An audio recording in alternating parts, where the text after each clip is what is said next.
vivra jamais tous les deux. Puisqu'on est fou, puisqu'on est seul, puisqu'ils sont si nombreux. Même la morale parle pour eux. J'aimerais quand même te dire tout ce que j'ai pu écrire. Je l'ai puisé à l'encre de tes yeux.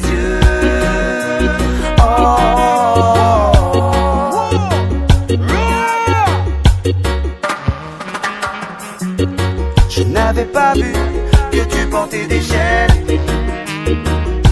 À trop vouloir te regarder, j'en oubliais les miennes. On rêvait de Venise et de liberté. J'aimerais quand même te dire tout ce que j'ai pu écrire. C'est ton sourire qui me l'a dicté.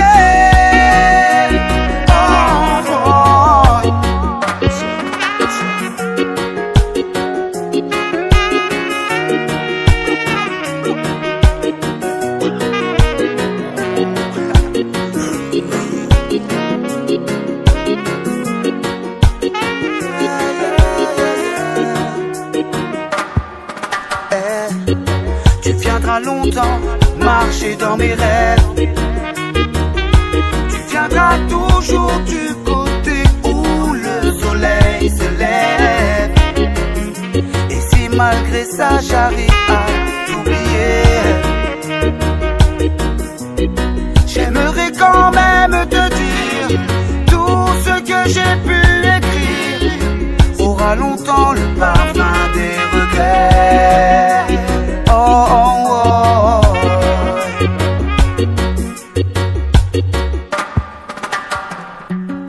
Puisqu'on ne vivra jamais tous les deux. Puisqu'on est fou, puisqu'on est seul, puisqu'ils sont si nombreux. Même la morale parle pour eux.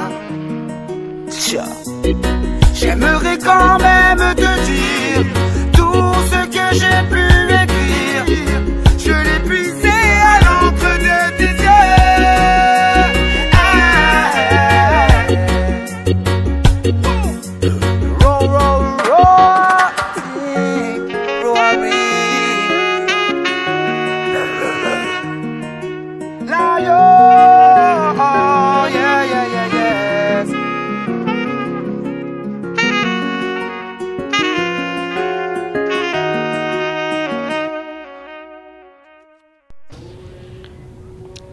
Le titre de l'ouvrage de ce coaching, c'est Organisation d'une entreprise.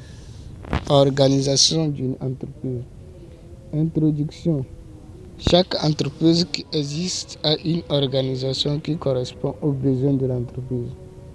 Les gens visitent les entreprises chaque jour que Dieu fait pour plusieurs raisons, à savoir pour payer les services de l'entreprise, pour vendre des compétences à l'entreprise, pour collaborer avec l'entreprise, pour être en réseau avec l'entreprise. On a un organigramme pour l'ensemble des activités de l'entreprise, des départements et les cahiers de charges de chaque poste de travail qui existe au sein de l'entreprise et au sein de chaque département de l'entreprise.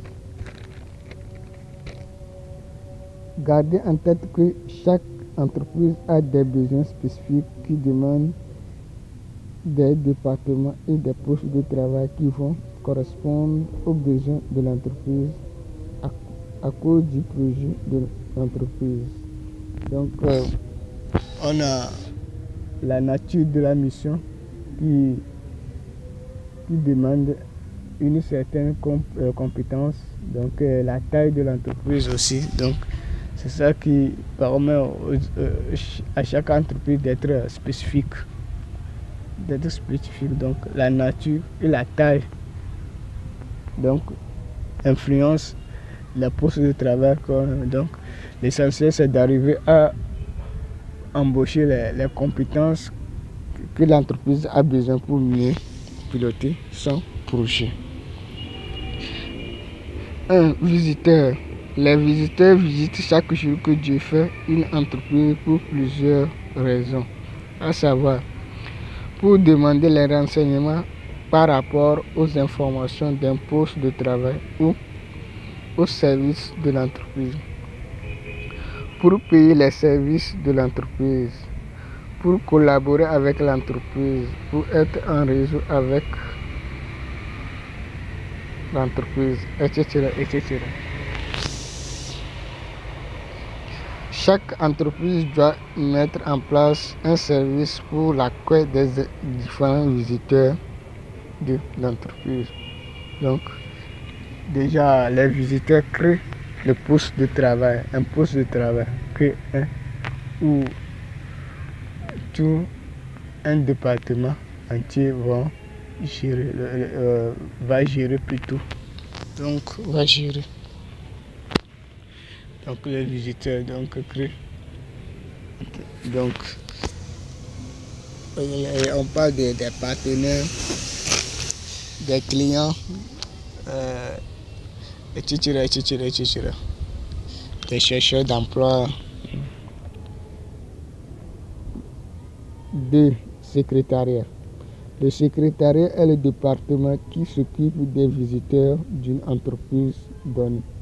Selon mon constat, ce poste de travail a pour mission de rendre service aux différents visiteurs d'une entreprise, c'est-à-dire recevoir des dossiers des chercheurs d'emploi pour le directeur des ressources humaines, recevoir des renseignements auprès des clients de l'entreprise, recevoir les partenaires de l'entreprise. Ce département organise des réunions pour les travailleurs de l'entreprise. Il gère les dossiers d'une entreprise. Il gère aussi les relations entre une entreprise et les partenaires de l'entreprise, entre les employés et les dirigeants d'une entreprise, et entre les clients et l'entreprise. Ce département exécute aussi d'autres fonctions. Le département représente l'image de l'entreprise auprès des visiteurs de l'entreprise. Donc, l'image, c'est le département de secrétariat qui représente l'image de l'entreprise auprès des visiteurs. Donc, si ce département donne les bons services, on aura une bonne image de l'entreprise dans son environnement de résidence. Mais si ce département exécute mal ses services ou rend mal ses services, donc on aura une mauvaise image de l'entreprise.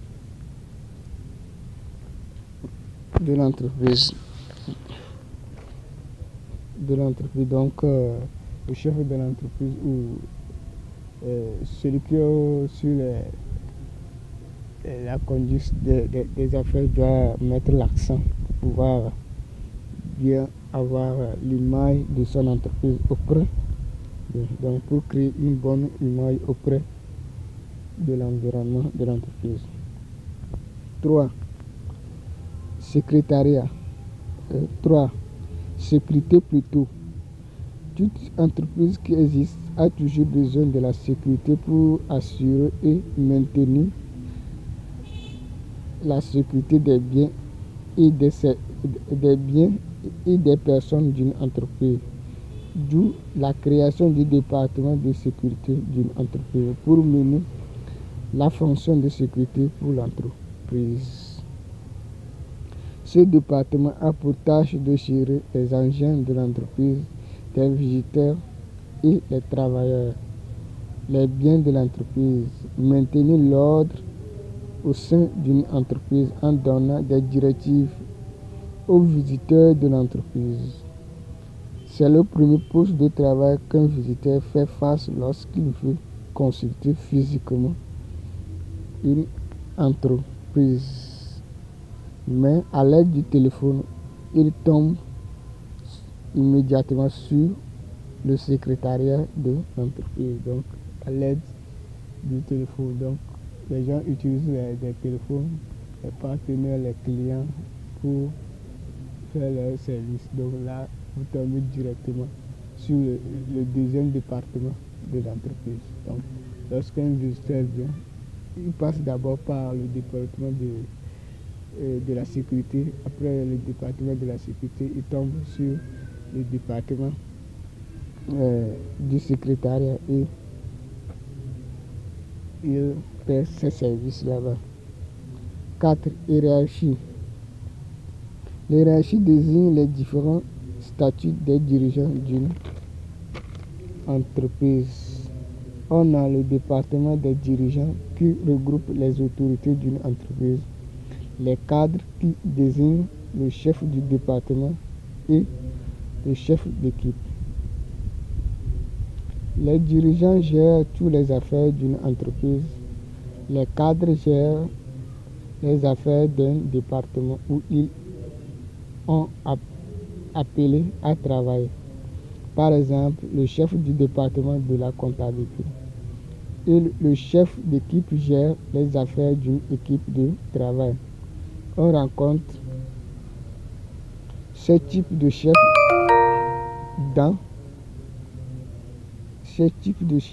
dans les départements des ouvriers. Dans ce département, on a plusieurs activités différentes et chaque activité a besoin d'une équipe de travail et une équipe a besoin d'un petit chef appelé surveillant qui surveille les travaux de ses collègues. Une entreprise doit mettre en place une hiérarchie de qualité pour la bonne marche des activités au sein de l'entreprise. Donc, au sein de l'entreprise, il y a plusieurs dirigeants au sein d'une entreprise. Donc, il y a les dirigeants même, les autorités de l'entreprise. Après, ces dirigeants viennent les cadres. Viennent les cadres qui sont les chefs des départements. Après viennent les chefs d'équipe. Donc les chefs d'équipe, donc ces chefs d'équipe, on les trouve souvent dans le département des ouvriers. Donc là où on assiste à plusieurs types d'activités qui demandent chacun une équipe pour l'exécution de chaque type d'activité. Donc la nature de chaque type d'activité a besoin d'un chef, donc, qui est le surveillant, qui surveille les activités de ses collaborateurs ou de ses collègues. Donc, lui-même, il a la qualité de l'activité et il surveille l'activité. Donc, souvent, on prend le meilleur pour le faire. Donc, c'est le meilleur qui a la qualité, le meilleur, et il a la capacité de gérer ses collègues. Donc, il doit avoir ces deux qualités, être meilleur et avoir la capacité de gérer ses collègues pour pouvoir assumer cette fonction. Donc, voilà à préparer une organisation simplifiée d'une entreprise.